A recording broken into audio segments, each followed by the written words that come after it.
Greetings YouTube, Fuzz here, welcome back to the Zodiac Age, and in this episode we're going to continue our ascent of Pharos, entering the third ascent at last.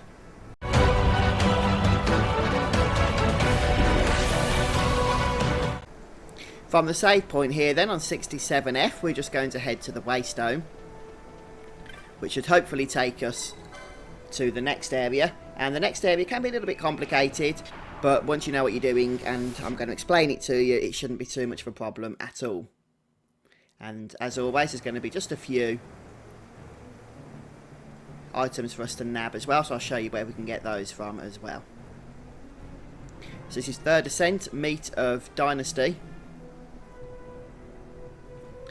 And if we open up the map, we can see that, perhaps unsurprisingly, it hasn't been explored. So at this point, what we're going to start by doing is just making our way up these stairs here. You can go through either of the two sets of stairs that we see in front of us, but ultimately we want to head over to this side. Now just be careful of these enemies, the Pyrobolos, because they can be quite painful when they explode. So try and take them out quickly, or at the very least make sure you stay at range before they dish out their damage to you. And we're going to go ahead and use this black sigil. So the Waystone system in this level is a little bit confusing, but just do what I do and you shouldn't have too many issues.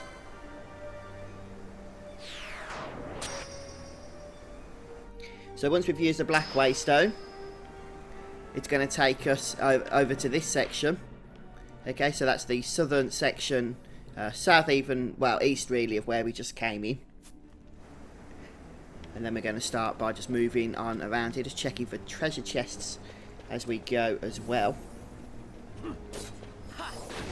Take out these bombs. Oops.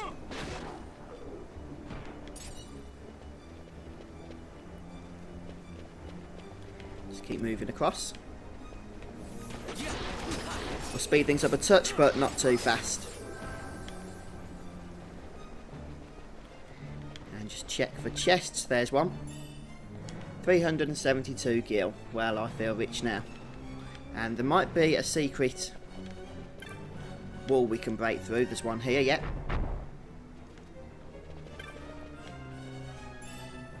And Antares, fair enough. And after that we're going to go over here and use the green sigil as well. Sorry, not the green, yeah, the green sigil, that's it. We'll go ahead and touch this device.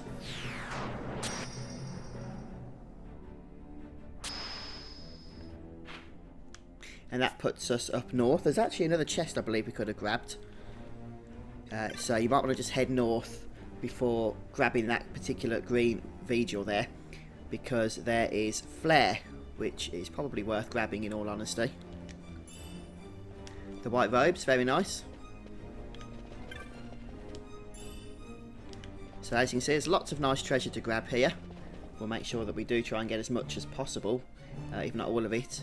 So I'll head back and grab flare in a short time, but for now just make sure you try and grab it before you use that green vigil. It's literally just in that secret area where the other chest that we grabbed was, but not to worry now. I'm just going to bring the map up because this is actually another secret area, believe it or not. And there's another facade. Just check down here before we go. Okay, so we can use either.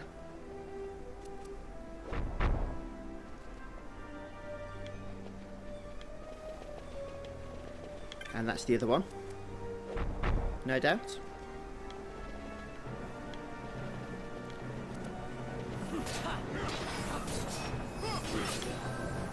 So there are some flying enemies as well, as you can see.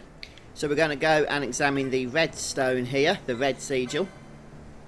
And this will take us to the final part of the secret area here that we've been working through.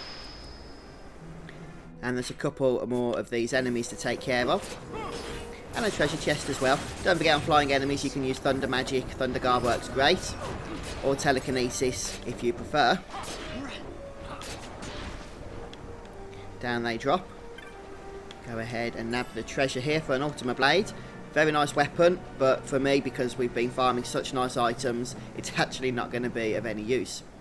So here we have 4 waypoints, and you can see that they are all titled Siege of Sacrifice. You need to hit the one that corresponds to the choice you made. I think it was in the last episode, was it, or the episode before, where you disable one of your game mechanics such as items, magic, physical attacks, or the map. And in our case, we disabled the map, but just to tell you what they all mean, they are as follows. The purple one, yep, so that's this one, is the one you want to touch if you disabled your magic. Over here we have the pink one. This is the one we'll be using because we disabled the map. Over here we have yellow. This is if you disabled items. And then obviously that leaves white if you disabled weapons or physical damage. So we're going to go ahead and use the Siege of Sacrifice. And this should take us to the next corner, the northwesternly corner. And it has done. We can go ahead and read the clue on the pillar as well. Ancient letters hang in an effluent glow. You who reach this final sphere, through these great gulfs of space, to the undying the final path belongs. Pure brilliance unseen in distances traversed, untainted by glyph and colour. Ah, so just as confusing as all of the others then. So we're going to just make our way around here. Some enemies for us to kill. Don't forget to just be careful of these guys, because they do tend to explode. And we've got another Siegel platform up here. I'm just going to check for treasure chests before we do this. And we could actually go ahead and get the map. It might be too late for us actually. You do that if you select the wrong Siegels. I'm not going to worry too much about it. If you select the wrong colours twice, you'll enter an area with some tough enemies, but also the map urn. But we don't need that, so let's just move on ahead.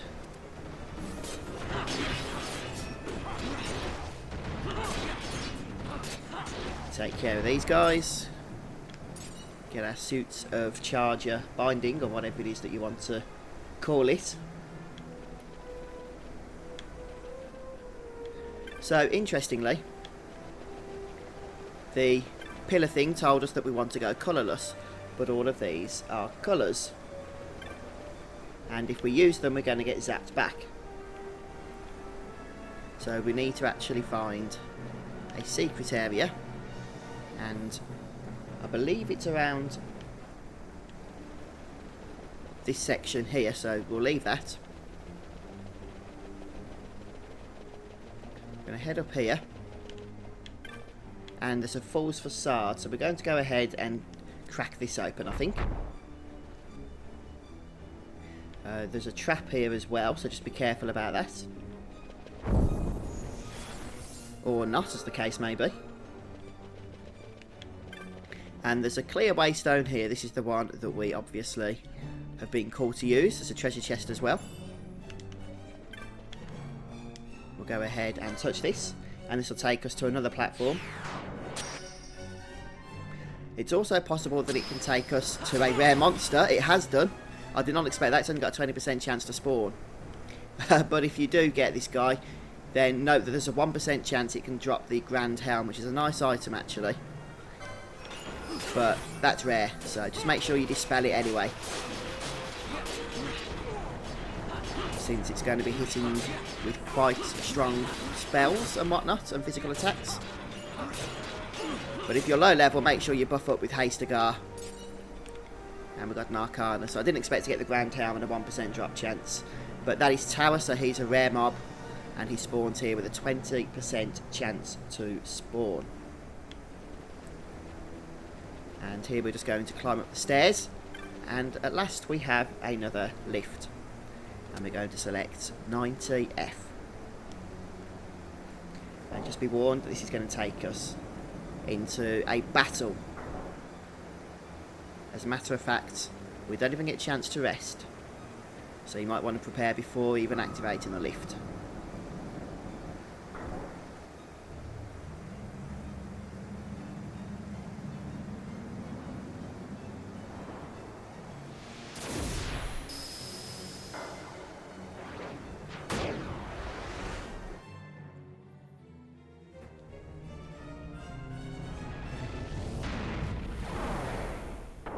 What's this?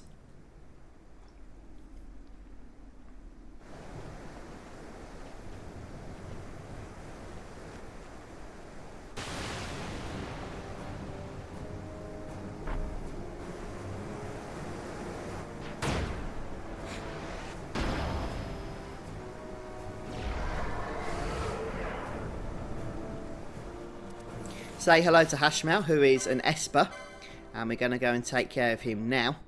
So I recommend using ribbons for this encounter because he does like to cast status ailments, which can be a bit of a pain to deal with. So Bash has a ribbon, Ash has a ribbon. That's fine.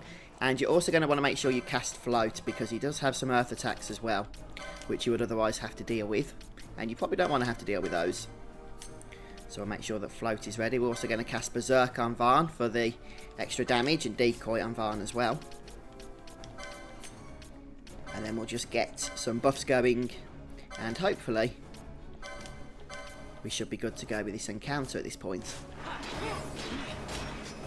Before we do anything, I was going to suggest stealing. You can steal a Leo gem, but I'm not going to bother. But just stick the thief cuffs on if you want to do so. So Varn is going to do quite a bit of damage. This guy is level 50 and has 209,000 health. Make sure you dispel him immediately as well. And just be prepared if you don't have ribbons to cast haste repeatedly because he does like to cast slow. This Quake Jar spell would do a lot of damage if you don't have Float on. If you have Float on, it does no damage whatsoever. As you can see, it missed every single one of us. And we're done. Encounter over with. So he will be our latest Esper. You'll probably want to give him to a Knight or Monk, since he'll open up a new white magic for them that they won't be able to get otherwise.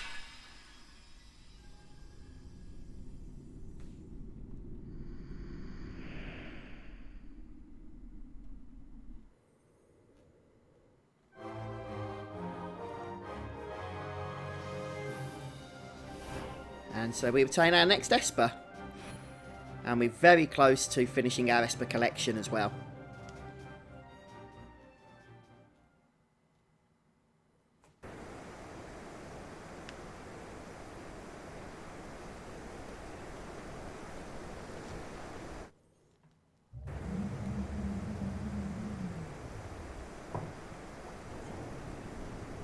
Okay, so what we got next? Well, first of all, we need to just sort out our buffs, I think. So we don't want to be doing decoys and berserks and even hastegars or floats. Really, floats I can live with because of traps, but all this other stuff needs to be gone for the time being. We don't need it. So we'll let that expire in due course. And we're just going to follow the path around now.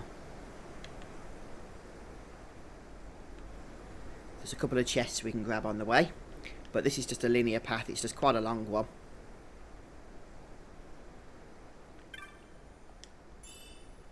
Piece of dark matter.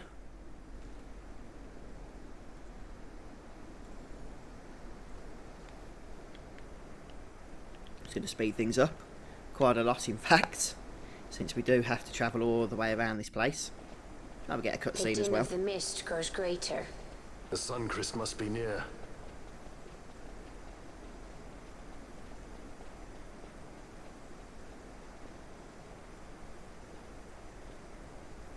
I wonder if she'll really do it. Take revenge against the Empire. I mean, I know how she must feel. It's hard, losing someone you care about. Something we all got in common. But you know, no matter how hard we try, we can't change the past. There's nothing that can bring them back. Still, sometimes when I close my eyes, I can see them so clearly. Illusions of the past. You think to have cast them off, only to find them years later, unwearying, unrelenting. The past can bind a man as surely as irons. Cut the true path. But will she?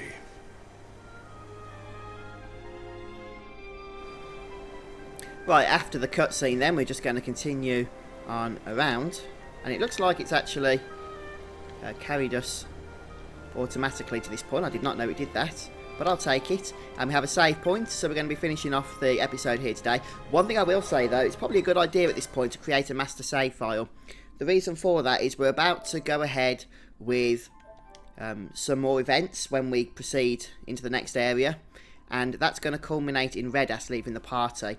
So if you want to go ahead and create a master save file that way, you can, you know, use him to do some more side content at this point if you want to do so, and then when you're ready you can load up your save file or whatever and complete the story, or complete the story now and then go back and do some side content with Red Ass. But it's entirely up to you how you want to do that, but I just thought I'd point that out before we continue, since he will be leaving the party and he can be useful for taking on some of the harder pieces of optional quest content and hunts and whatnot in the game.